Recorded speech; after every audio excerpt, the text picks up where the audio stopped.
আসসালামু আলাইকুম, আপনারা সবাই কেমন আছেন? আশা করছি সবাই অনেক ভালো আছেন। আম্মু, তুমি পাকঘরে কি করো? আম্মু সবজি ভাজি রান্না, ডাল ভুনা করা আছে, সবজি ভাজি করবো।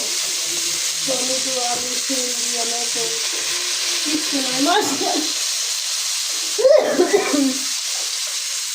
আর ওইদিকে কি, দাঁড়াও দেখাই। টাকা পয়সা খুব অভাবনা করে আছে।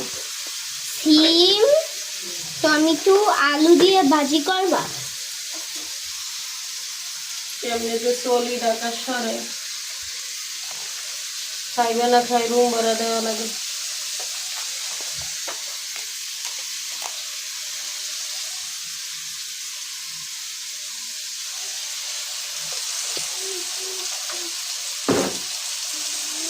আগে দিন ভালো গেছে, এখন দিন খারাপ, সবকিছু দাম বেশি।